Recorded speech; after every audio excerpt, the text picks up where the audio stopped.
ladies and gentlemen, we go to the heavyweight division. This bout scheduled for 6 rounds. Referee in charge, Elmo Adolf. Pardon me, ladies and gentlemen, this bout is scheduled for 4 rounds. Introducing first, fighting out of the red corner, wearing black trimmed with white, weighing in at 215 pounds. From Pensacola, Florida, his record is 1-3. Introducing dangerous Doug Norris.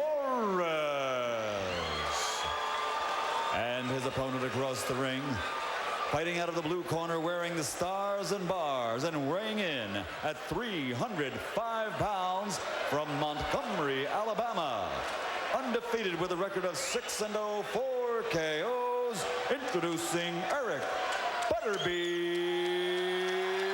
Edge.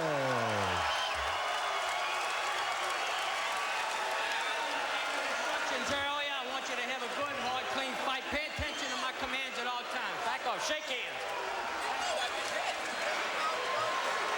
There is Doug Norris, who has before fought this man, the Butterbean. He's a big one, that's for sure. He's a man who won how many tough man contests? He won several regional tournaments and got to the national finals twice before being bested there. And you'd have to fight 4 times in one night. 3 one-minute rounds, and they were your fights all the way through. So he would fight 4 times in a night. And he has now turned to the professional prize ring, and he credits you with making him into a folk hero because you announced so many of those. Think of what you can do for him now as a professional fighter, Dave. The powers could be limitless here. He was quite fun to watch. The Butterbean, and he would stare down opponents. He knocked the guy through the ring ropes once onto a table, and the guy was 385 pounds. A very scary sight. I guess. Meanwhile, Doug Norris boxing him. Now, Norris lost him in Butterbean's first professional fight, TKO in the 4th round. A big adjustment for him is going from 1-minute rounds to 3-minute rounds. And despite all the jokes in the beginning, he's got Murray Sutherland in his corner. Murray Sutherland, a champion. He fought Saad Muhammad, a very disciplined guy, has got the weight down to 305, and Butterbean is concerned that he might go under 300. I'm not even going to comment on that. I'm really not. Right hand gets to the head of Doug Norris. Norris landing the jab very effectively here.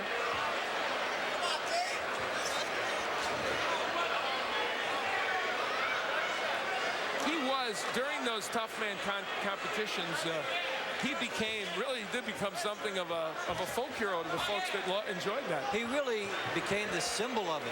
The Butterbean, the nickname, and going all over the place. Very down-to-earth guy and charismatic in that right. Now he makes the progression, doing something that people say, well, you can't do that. You can't go from tough man to pro, and he's trying to prove those people wrong. Norris is landing the jab pretty well here in round 1. In fact, he's landing it anytime he feels like it. Nice job by Doug Norris here in round 1. Thing you got to worry about with Butterbean is a clash of heads. That's a big head. You have to worry about so many things. Yeah. Just fighting around you. You got to worry about him falling on you if you go down here.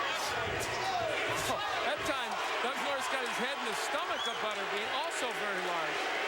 So Butterbean coming forward with some good shots. And you're seeing some tough man windmilling by Butterbean. He still has that. He's getting nailed, though, by Norris. That's not his best strategy.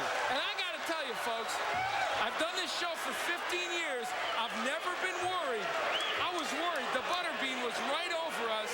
I thought 5 of us. I thought we were going to lose CompuBox, Ron Katz, the matchmaker, my friend Davey B, and myself. I thought we were all going to go in one fell swoop.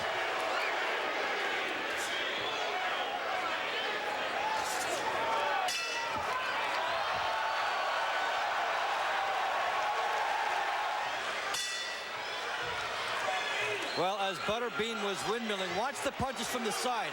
This is what you can't do in the pros that you can do in the tough man. And Butterbean pays the price, and he's very close to Al Bernstein now. Oh, you know, you can't really tell so much from that shot, but he was coming through those ropes. And I got to tell you, folks, we were backpedaling as quickly as is humanly possible. All right, we're heading into round 2. This has been fun. A very competitive and interesting round 1. Doug Norris and Butterbean. Now, if you don't know Butterbean,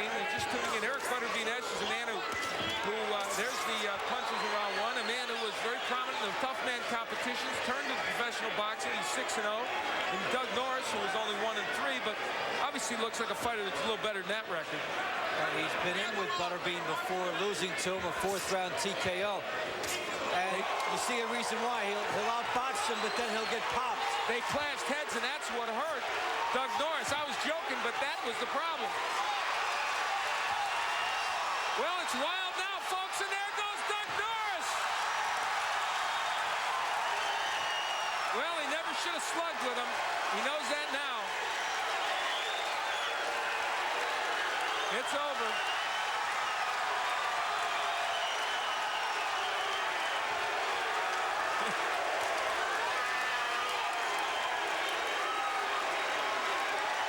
I don't know what I could say to add to that scene.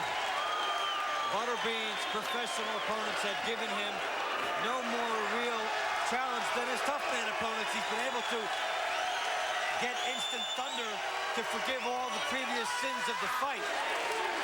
And Butterbean winds up Eric Esch.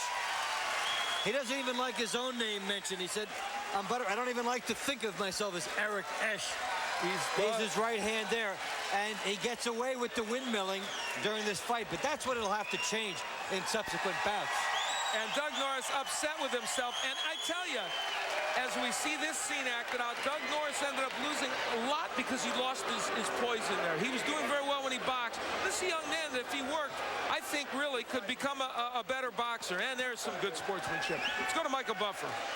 Ladies and gentlemen, referee Elmo Adolph reaches the count of 10. The official time, 1 minute, 19 seconds of round number 2. The winner by knockout victory, his record now 7-0. The undefeated Eric Butterbean. Well, I don't think if he's watching, Mike Tyson is scared. But Butterbean did get the job.